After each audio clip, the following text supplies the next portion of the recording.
A BMW owner in 2022 discovered the seat warmers in the car they already paid for now required a monthly subscription, $15 a month for heat that had been sitting in the seat the entire time.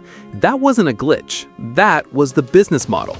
And it's a small example of something much bigger happening across the entire luxury car industry right now. Something that's making the people who can afford anything increasingly angry at the thing they just bought. This is why rich people are starting to hate new luxury cars. For over a decade, J.D. Power's initial quality study has ranked infotainment and technology systems as the single biggest problem category across the entire industry. Not engines, not transmissions, not brakes. Touchscreens, menus, buried controls that used to be a single physical button. Mercedes-Benz stripped nearly all physical buttons from the S-Class dashboard, replacing them with touchscreen-controlled functions. Simple things, adjusting a mirror, changing the temperature, now require navigating a menu while driving. Reviewers noticed immediately. Owners noticed even faster. Then came the subscriptions. BMW charged monthly for heated seats already installed in the car, a program the company quietly walked back after the backlash became too loud to ignore.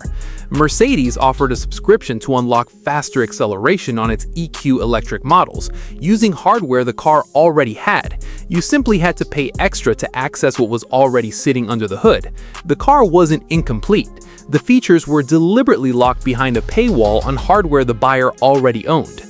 Here's why that matters more for luxury buyers than anyone else. A luxury buyer isn't paying for basic transportation. They're paying specifically to never think about friction again. Every menu, every subscription prompt, every buried touchscreen setting is a direct contradiction of the one thing luxury is supposed to deliver. And the industry knows it. Porsche and Genesis have both reintroduced physical controls on recent models after years of pushing everything into touchscreens. That reversal is itself the proof. The industry moved toward all digital, all subscription luxury, and the backlash was loud enough that companies are quietly walking parts of it back.